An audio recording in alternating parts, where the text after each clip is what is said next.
भाषा है। इस वेदांत परिभाषा का विचार करते समय अंतिम प्रयोजन परिच्छेद, इस प्रयोजन परिच्छेद में ज्ञान की दो तरह से सिद्धि बताई। एक साक्षात तत्वमसि वाक्य के श्रवण से ही ज्ञान होता है, वह अलग बात है। और दूसरा है तत्वमसि वाक्य के श्रवण से ज्ञान होता तो है लेकिन साक्षात नहीं होता, उसका श्रवण मनन निध्यासन इत्यादियों की अपेक्षा होती है, इसके द्वारा ज्ञान होता है। यह दूसरा मत है। यहाँ पर इसका ही प्रतिपादन करते हुए यहाँ पर लिखा और वह ज्ञान होता है कब, और ज्ञान की स्थिति कब आती है, उसका प्रतिपादन उस ज्ञान का साधन क्या है ऐसी अपेक्षा होने के पश्चात उत्तर देते हैं तच्च ज्ञानम पापक्षय, वह ज्ञान पाप का क्षय होने से प्राप्त होता है। सच कर्मानुष्ठान, और वह पाप क्षय भी कर्म के अनुष्ठान से होता है। यदि परंपरा कर्मणाम विनियोग, इस तरह से परंपरा से कर्मों का ज्ञान में विनियोग होता है। अतएव इसलिए तमेतम वेदान वचनेन ब्राह्मणा विविदिशन्ति यज्ञेन दानेन तपसा अनाशकेन इत्यादि। इसलिए स्मृति दी गई तम एतम, उस इस तत्व को ब्राह्मण विविदिशन्ति, उसको जानने की इच्छा करते हैं। किससे?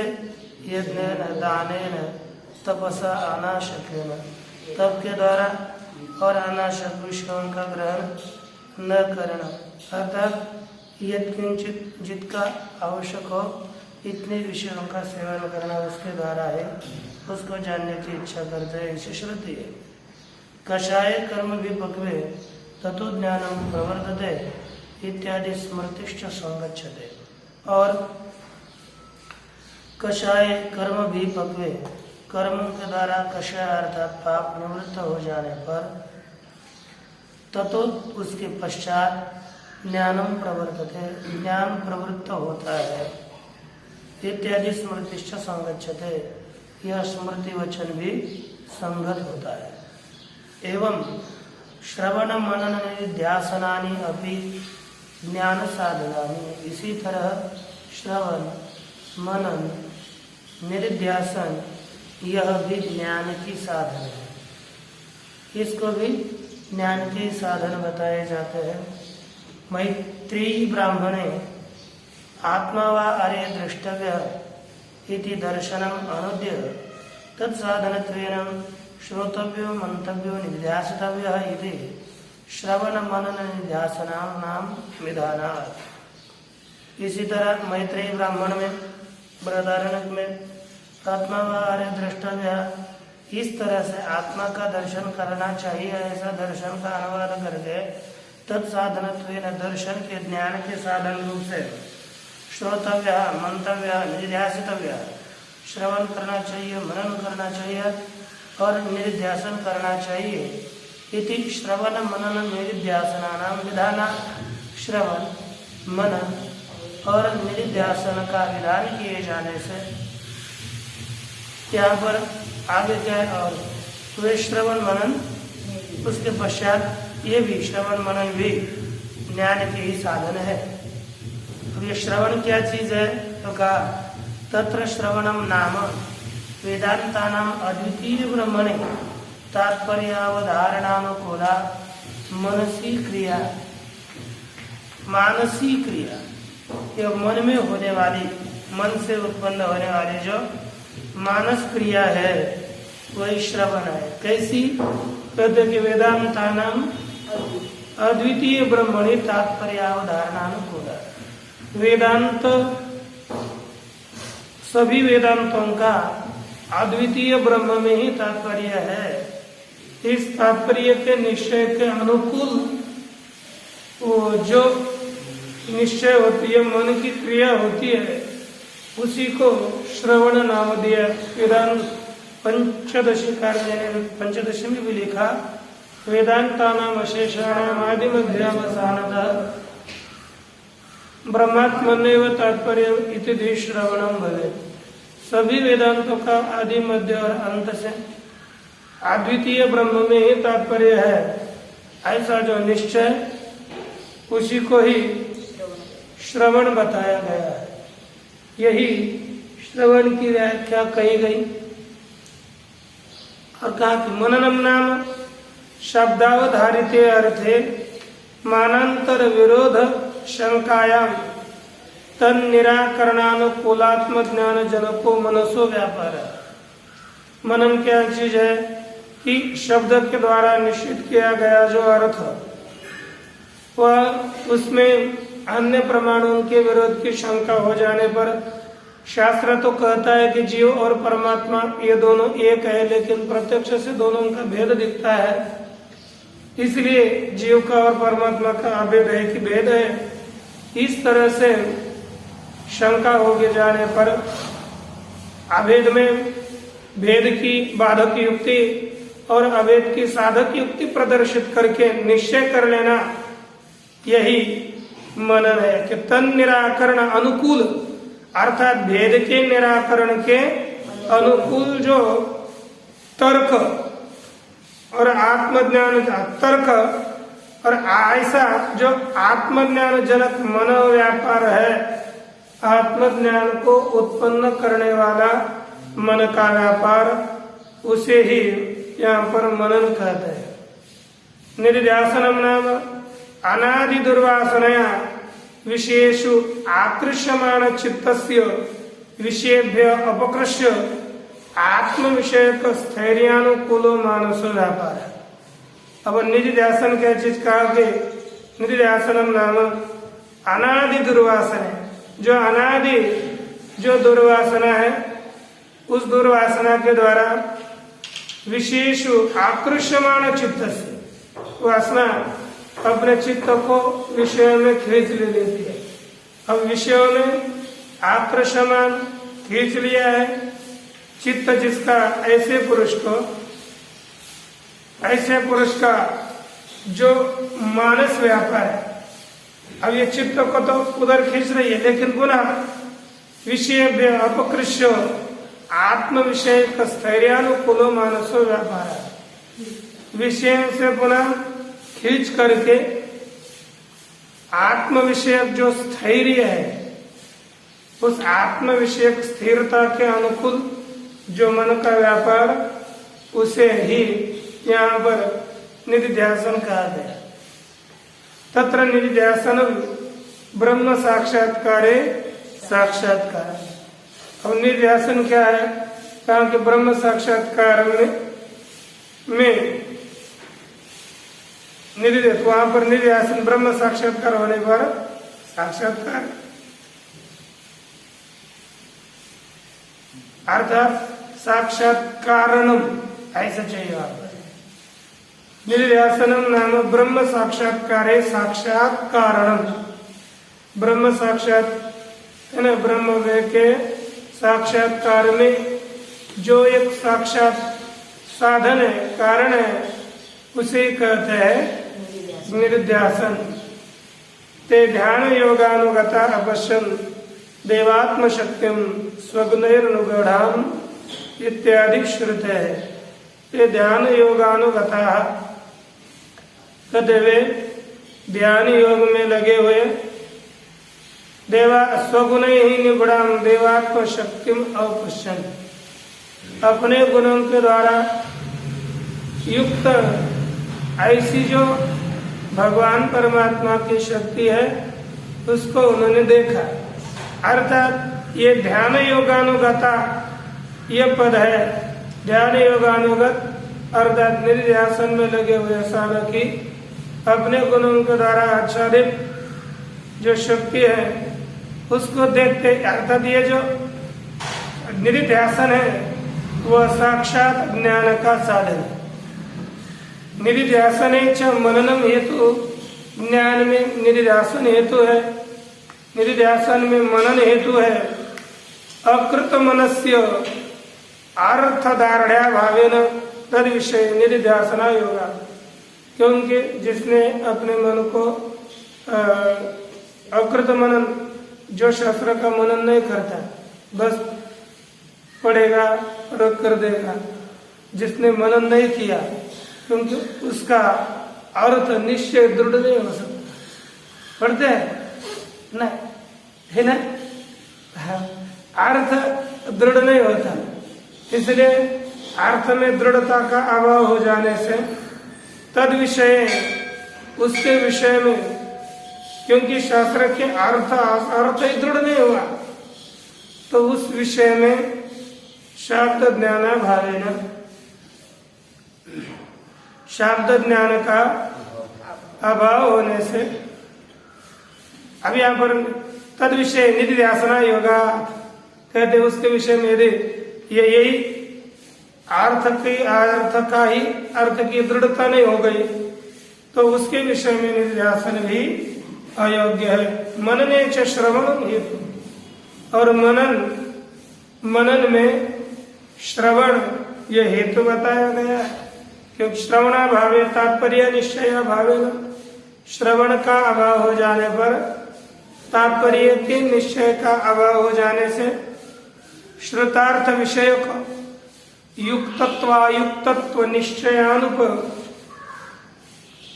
निश्चयानुकूल मनना योगा, क्या कहते, शब्द ज्ञान का अभाव हो जाने से श्रुतार्थ विषय, जिन्होंने अर्थ को सुन लिया है, श्रुत अर्थ विषय जो अर्थ सुना है उसमें युक्तत्व, योग्यत्व, अयोग्यत्व, ऐसे निश्चयानुकूल मनन असंभव है, क्योंकि यह योग्य है और यह अयोग्य है। इस तरह का मनन यदि जिसने सुना है, सुने हुए अर्थ विषय के ही मनन संभव है। जिस विषय को किसी ने सुना नहीं, अश्रुत अर्थ के विषय में मनन हो नहीं सकता। इसलिए कहा ये इसलिए श्रवण पहले, फिर मनन के पश्चात ही निधिध्यासन, और निधिध्यासन के पश्चात साक्षात्कार हो सकता है। इसलिए यह कभी भी साक्षात्कार के लिए ये तीनों साधनाओं की अपेक्षा है। एतानि त्रीण्यपि ज्ञानोत्पत्तौ कारणानि इति, एतानि त्रीण्यपि, यह तीनों भी ज्ञान के उत्पत्ति में कारण है, हेतु है। केचन आचार्य उचिरे, ऐसे किसी लोगों में यह बताया है, अर्थात ये वाचस्पति मिश्र जी ने यही कहा। अपरे तो दूसरे जो है विवरणाचार्य कहते हैं अपरे तो श्रवणम प्रधानम, दूसरे कहते हैं कि श्रवण ही मुख्य है।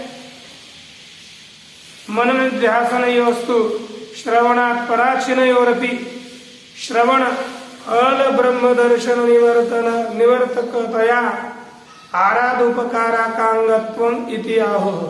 तो वर्णाचार्य क्या कहते हैं, श्रवण ही मुख्य ज्ञान का साधन है, और मनन और निधिध्यासन तो श्रवणात् पराचिनयो, श्रवण के पश्चात होने वाले जो मनन और निधिध्यासन है, वे क्या करते हैं, श्रवण फल ब्रह्म दर्शन निर्वर्तकतया, एक श्रवण का जो फल ब्रह्म ज्ञान, ब्रह्म साक्षात्कार, उसके निर्वर्तक है, अर्थात उसमें उसको सहकारी है। यह आराध उपकारंग अंगत्वम, वह आराध उपकारक अंग है। यार दो प्रकार के अंग आप कहेंगे, समीप से ही, आरत के दो अर्थ है, समीप और दूर। ये समीप से बस उपकारक साधक वे अंग बताए गए, इसलिए वे है, लेकिन आराध उपकारक वे अंग बताए जाते हैं। तदपि अंगत्व न तात्पर्य विशेषत्व रूपम, और वह अंगत्व भी तात्पर्य विशेषत्व रूप अंगत्व इनमें नहीं है। तो क्या चीज है, तार्तीय है, तात्पर्य नहीं, तार्तीय शेषत्व रूपम। जैसे मीमांसा शास्त्र में हम आगे पढ़ेंगे, अंग प्रदान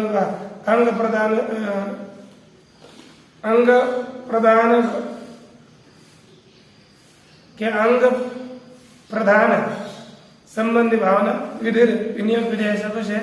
अंग क्या प्रदान के साथ संबंध कराने वाली विधि कहा गया है कि वही विनियोग विधि कही गई है।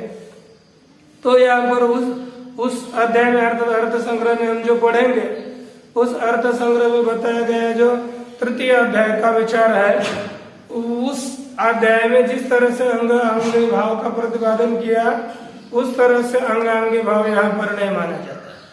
यश श्रुत्यादि अन्य तम प्रमाण गम्यस्य प्रकृते श्रुत्याद्यन्य तमाभावे असंभवा, क्योंकि वह जो श्रुति लिंग प्रकरण स्थान समाख्या ये जो 6 अंग बताए गए 6 प्रमाणों के द्वारा अंग निर्धारित किया गया, क्योंकि वह कैसे है तृतीय अध्याय में मीमांसा के तृतीय अध्याय में बताया गया जो अंगांगी भाव है वह श्रुत्यादि अन्यतम प्रमाण गम्य है, क्योंकि श्रुति लिंग प्रकरण स्थान समाख्या इनके द्वारा वह अंगांगी भाव निर्धारित होता है, वो देखेंगे। ले उस तरह से प्रकृत में ये जो वेदांत है इस वेदांत में श्रवण मनन निध्यासन इसमें कोई श्रुति लिंग प्रकरण स्थान समाख्या इस प्रकार के प्रमाणों का अस्तित्व नहीं है। वह प्रमाणों उन प्रमाणों का अभाव होने से असंभवात वह अंगांगी भाव यहाँ संभव नहीं है, इसलिए वह यह अंगांगी भाव यहाँ पर नहीं बताया जाता। तथा ही व्रीभिर्यजेत ददना जो होते इत्यादि इव मनन निध्यासनयोर अंगत्वे न काचित तृतीय श्रुति रस्ती। जैसे व्रीभिर्यजेत व्रीयों के द्वारा याग करना चाहिए, दधि के द्वारा होम करना चाहिए, यहाँ पर तृतीय श्रुति व्रीभिर यह है और ददना भी यह तृतीय श्रुति है। इनके द्वारा दधि के द्वारा ये याग करना चाहिए, व्रीयों के द्वारा ही याग करना चाहिए। तो ये जो अंग हो गए दधि और व्रीहि ये तृतीय श्रुति के द्वारा इनको अंग कह सकते हैं, लेकिन मनन और निध्यासन इनमें, क्योंकि मनन के द्वारा निध्यासन करना चाहिए और श्रवण के द्वारा मनन इत्यादि कुछ करना चाहिए, इस तरह से कोई भी श्रुति मिलती नहीं है। इसलिए यहाँ पर श्रुति न होने के कारण अंगांगी भाव श्रुत्यादि प्रमाणों के द्वारा निर्धारित नहीं होगा। ना भी बहिर्देव सदनम धामी इत्यादि मंत्राणाम बहिर्खंडन प्रकाशन सामर्थ्यवत किंचित लिंगम अस्ति। इसी तरह बहिर्देव सदनम धामी बहिर्देव बहिर होगा बहिर्देव सदनम धामी अर्थात देव के देवघर देव सदन बनाने के लिए बरी अर्थात ये कुश उसको मैं काटता हूं। यहाँ पर इत्यादि जो मंत्र है उसमें बरी खंडन प्रकाशन सामर्थ्यवत बरी खंडन कुछ को मैं तोड़ूंगा उसको काटूंगा उसका वह अर्थ बताता है।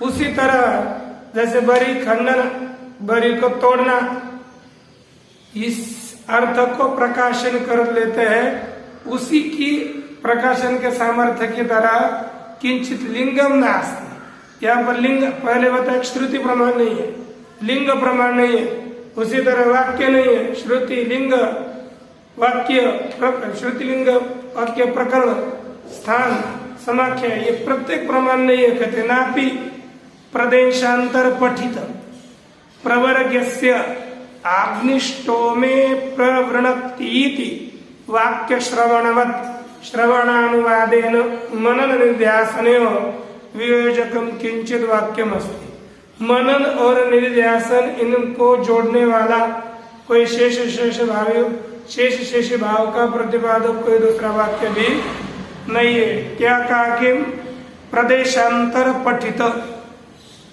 दूसरे स्थान में लिखा गया पढ़ा गया जो वाक्य है, क्योंकि वाक्य किसे कहते हैं 3 नंबर टिप्पणी में लिखा परस्परान्वित स्वार्थ प्रतिपादकानाम सहतिर्वाक्यम परस्पर में अन्वित अपने अपने प्रार्थार्थों अर्थ को प्रतिपादन करने वाला जो संघात उसे ही कहते वाक्य।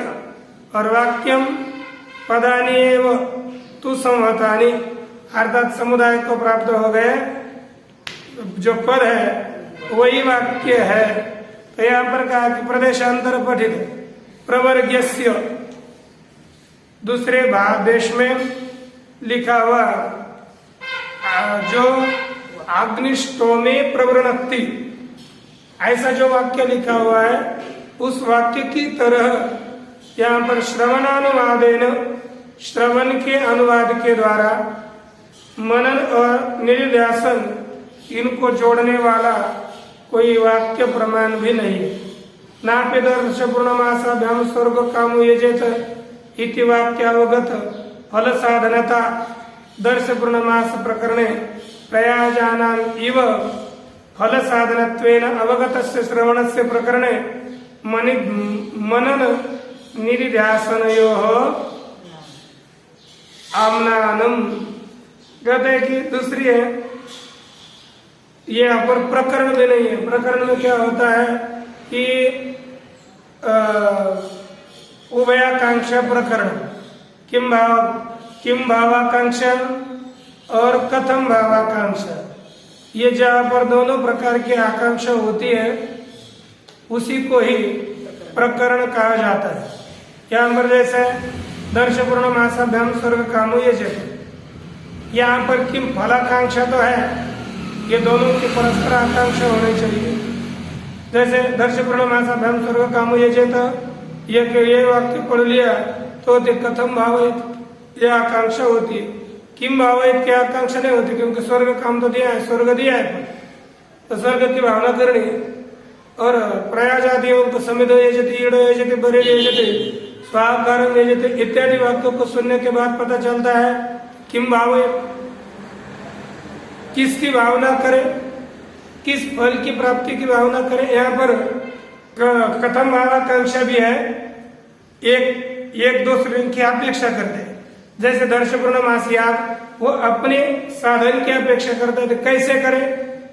और ये जो समिधो यजति अर्थात समिध याग पंच प्रयाज है वे अपने फल की अपेक्षा करते हैं कि किम भावयत, किसकी भावना करें, हम हमारे द्वारा क्या सिद्ध करें, तो कहते दर्श पूर्णमास याग।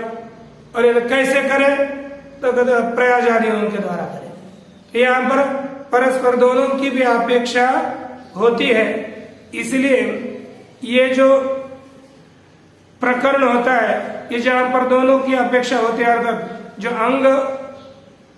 अंगभूत याग है वो भी अपेक्षा करता है और अंगीभूत याग वह भी अपेक्षा करता है, वहां पर ही प्रकरण संभव है। लेकिन दर्श पूर्णमासाभ्याम स्वर्ग कामो यजेत इत्यादि वाक्य से अवगत जो फल और साधनता, फल साधनता का जो दर्श पूर्णमास प्रकरण है, एक जगह पर फल की अपेक्षा है, एक जगह पर उसके साधन की अपेक्षा होती है। यह फल और साधनता वाला जो दर्श पूर्णमास प्रकरण है उस प्रकरण में प्रयाजादीनाम इव, प्रयाज इत्यादि यागों की तरह फल और साधन रूप से अवगतस्य फल साधनत्वेन अवगतस्य श्रवणस्य, फल साधन रूप से अवगत जो फल का साधन कौन हो गया, श्रवण, वेदांत श्रवण। फल के साधन रूप से ज्ञात जो वेदांत श्रवण है उस श्रवण के प्रकरण में मनन निध्यासनयो आम्नानम, मनन और निध्यासन का कथन नहीं लेना चाहिए था। नापी अर्थात कथन नहीं है, प्रारंभ में पिछले पृष्ठ में न दिया है।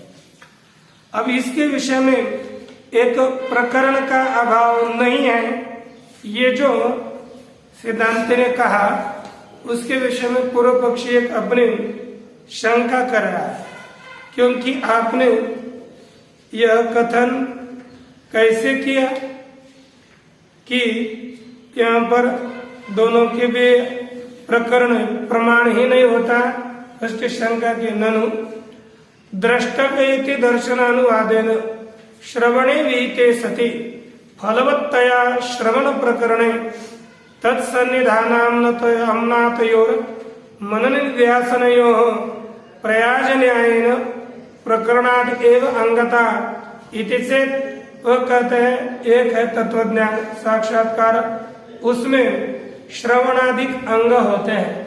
कैसे? इस प्रमाण से कहा कि एक ही प्रमाण है प्रकरण प्रमाण। प्रारंभ में द्रष्टव्य आत्मावारे द्रष्टव्य, मैत्रेयी को कहा याज्ञवल्क्य जी ने, हे मैत्रेयी, अरे मैत्रेयी, आत्मा का दर्शन करना चाहिए, उसको जानना चाहिए। फिर अब कैसे जाने? बाद में श्रवणादिक बताए हैं। द्रष्टव्य इस वाक्य के द्वारा दर्शन देखना चाहिए, उसको जानना चाहिए। इससे दर्शन का अनुवाद करके श्रवणे विहिते पश्चात श्रवण का विधान किया गया।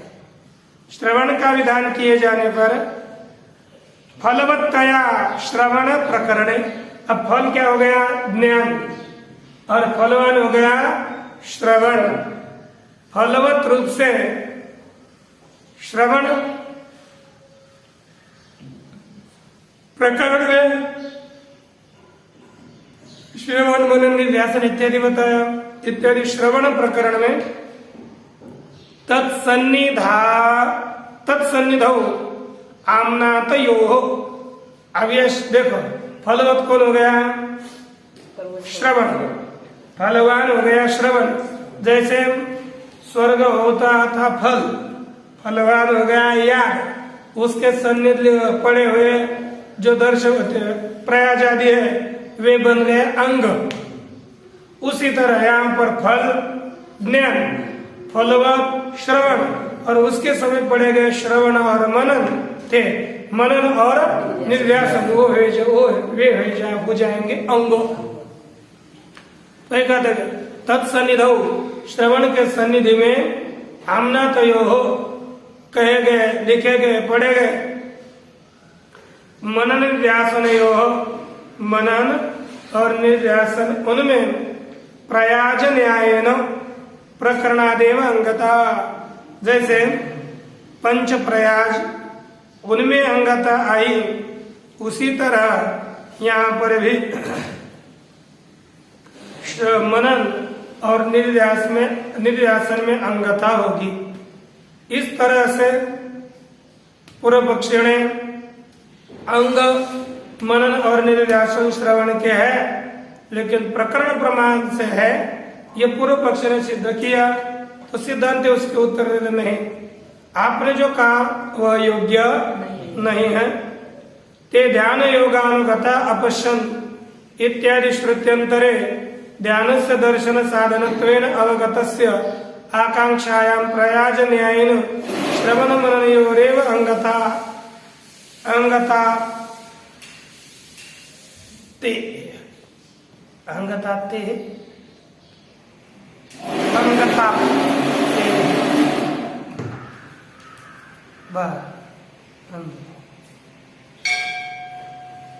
ते ध्यान योगानुगत अवश्य, ये जो ध्यान योगानुगत है ना, वे अपश्यन उन्होंने जान लिया, और ध्यान योग अर्थात निर्व्यासन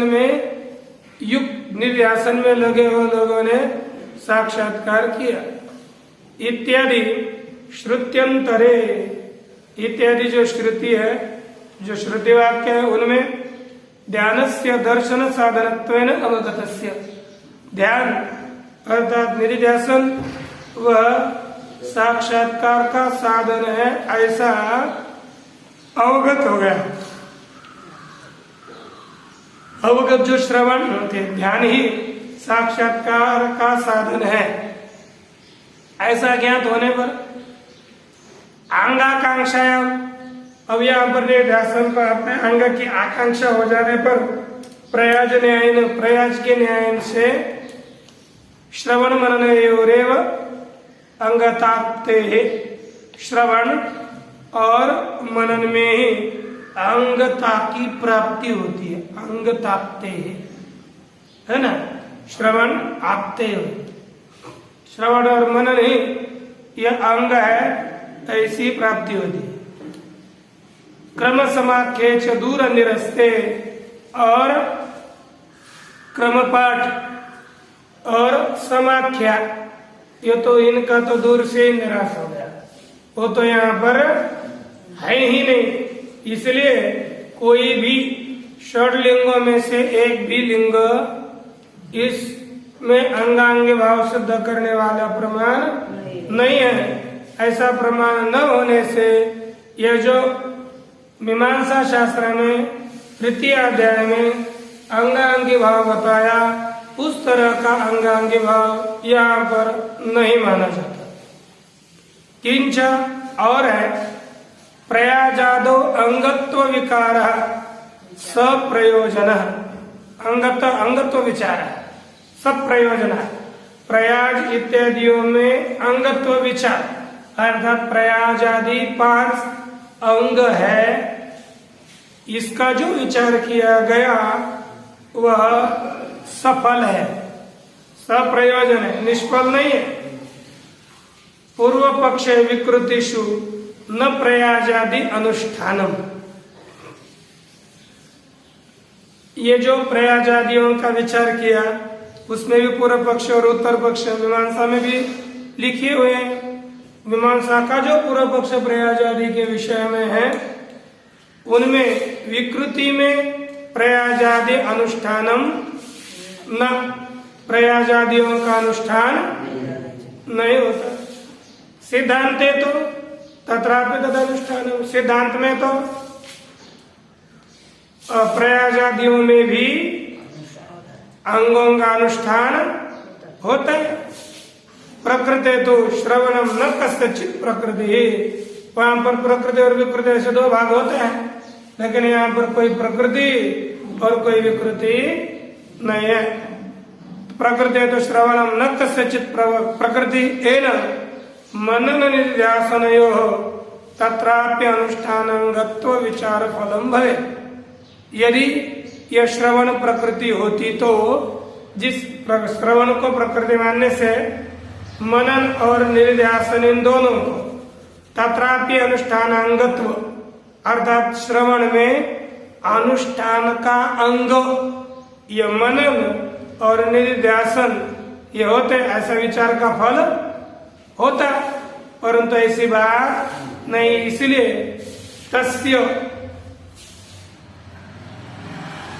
तस्मात्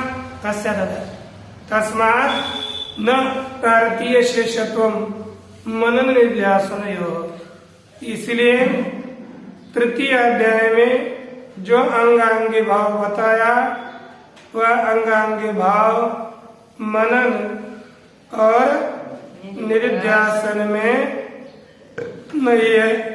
तारतीय अंगांगी भाव यहाँ पर मनन निध्यासन में नहीं माना जाता। किंतु फिर कैसे माना जाता है?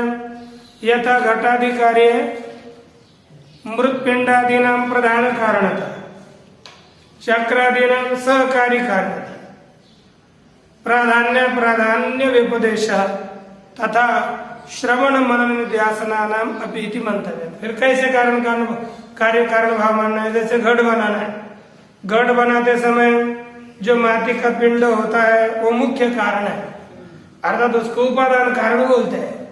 मुख्य कारण होता है माटी, और चक्र इत्यादि है, दंड, ये सब सहकारी कारण है, अप्रधान कारण है। तो चक्रादियों में सहकारी कारण था, मृत्तिकादियों में प्रधान कारण था।